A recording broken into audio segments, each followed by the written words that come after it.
All right, Larry Kruger here from the Pig and a Pickle Krug Show with a little 49er video. Tony Pauline, one of my good scouting buddies, says the 49ers have interest in a certain player. We'll talk about that coming up next. Of course, we're brought to you by Pig and a Pickle, the best barbecue in all of Northern California. Check them out in Emeryville and Corte Madera. They're open 7 days a week from 11 a.m. till 8 p.m. or until they run out. Pig and a Pickle, the best barbecue in all of Northern California. Well, there's always a lot of reports out this time of year about the Niners having interest in this guy or that guy. And you never know, you never really know what to make of the report, if it's accurate, if it's not. One of the guys who absolutely is, when you read reports of interest coming from this guy, you know that it's legit. Is my good friend Tony Pauline, who's been a scout for years and does a great job covering the draft year after year after year. And he is reporting that the 49ers are showing significant interest in Erick, an Iowa tight end, who's a redshirt senior, 6'4", about 255 pounds.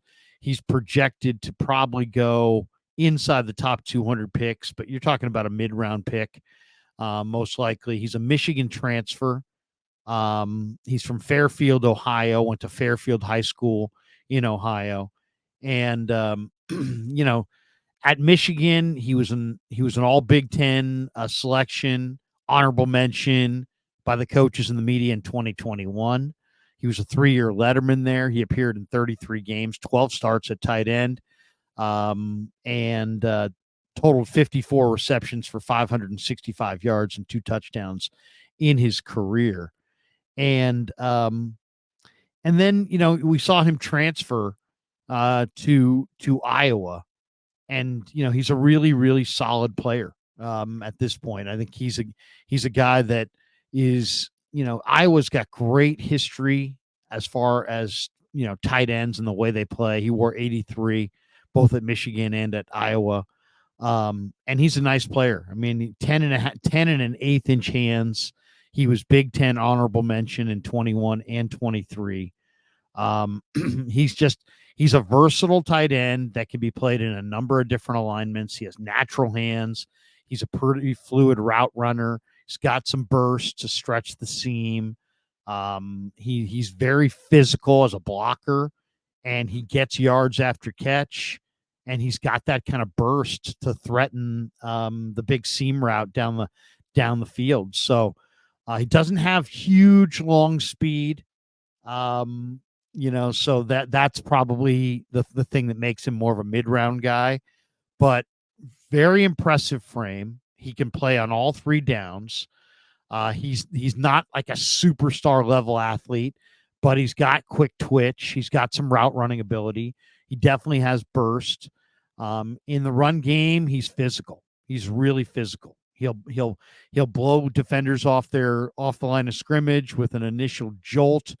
He could definitely play with more leverage and better technique, but I love the way he shows he wants to get after it in the run game.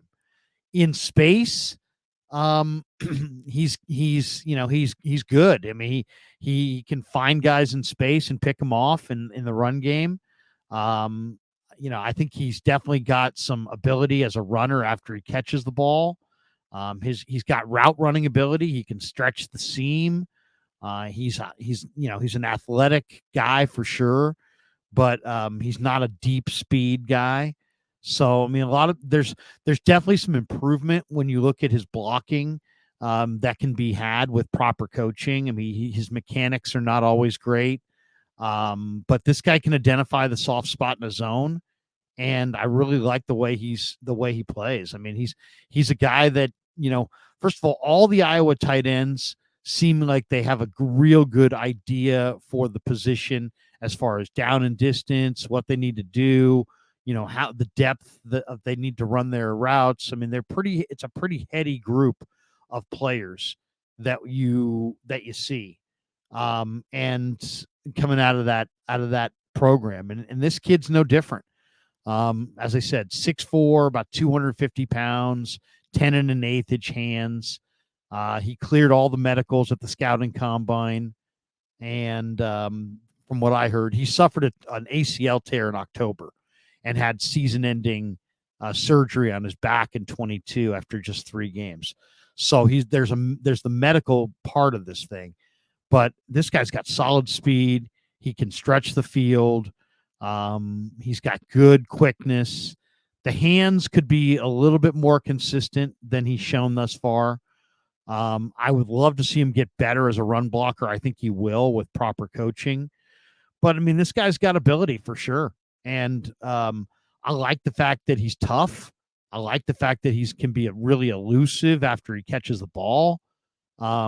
He's very clean into and out of his breaks. He shows good burst. So to me, it's a lot about the physical side. He suffered season-ending injuries now in back-to-back years. He's played in just 10 games over the last 2 seasons.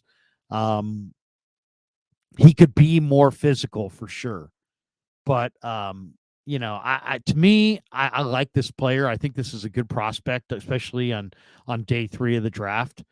Iowa's got such a great tradition of coaching up their tight ends, and it just seems like every guy that comes out of that school who plays tight end is a ready-made prospect that plays better as a pro than they did in college.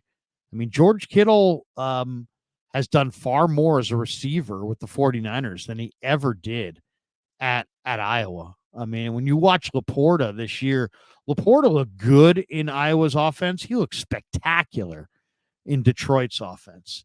So if you can get Erick All after, somewhere around pick 200, that might be a nice selection. I think there's some good depth at tight end this year. I mean, Brock Bowers is a super blue chipper. Jatavion Sanders is a crazy mover. He's going to go probably in the first round. And then there's some second and third round guys like Jaheim Bell from Florida State, Theo Johnson from Penn State, Ben Sinnott from K-State. And then when you get down the road into, the 150 range and deeper, Erick All from Iowa, Dallin Holker from Colorado State, A.J. Barner from Michigan, Westover from Washington, Isaac Rex from BYU. There's some good players there. Tanner McLaughlin from Arizona. I'm a big fan of Mason Pline and the athleticism that he shows from Furman as a former basketball player. But don't forget a guy like Erick All. He definitely is the kind of guy that because he's played at 2 schools and transferred, because he's had significant injuries, that he's kind of flying beneath the radar. But if Tony Pauline says the Niners are interested, the Niners are interested. And a guy that you definitely should spend some time watching on film and seeing what you think. I like him. As a day 3 sleeper pick, I think it makes some sense. All right, thanks to Pig in a Pickle for being the title sponsor of the Krug Show. We should also tell you right now that this video is sponsored by Aura. And here's a word from Aura right now. Have you ever typed your name on the internet and seen all of your private information is online?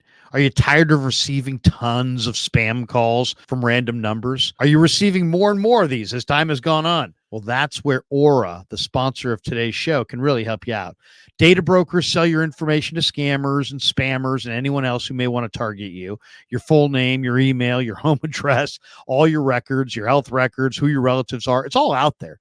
That's why I've been using Aura. Aura shows me which data brokers are selling my information and automatically submits opt-out requests for me. Cleaning up my information not only helps reduce the amount of spam I get, but it also protects me from hackers who could use the information to help them access my social media accounts, my bank accounts, or any other sensitive information. Aura also does so much more to protect me and my family from online threats I can't see. I get other features like antivirus, VPN, password management, parental controls, identity theft insurance, and more without having to download several different apps. It's really easy to set up. And best of all, I get everything at one affordable price. I value my privacy and I value yours. You can go to the link in the description to start your 2-week free trial.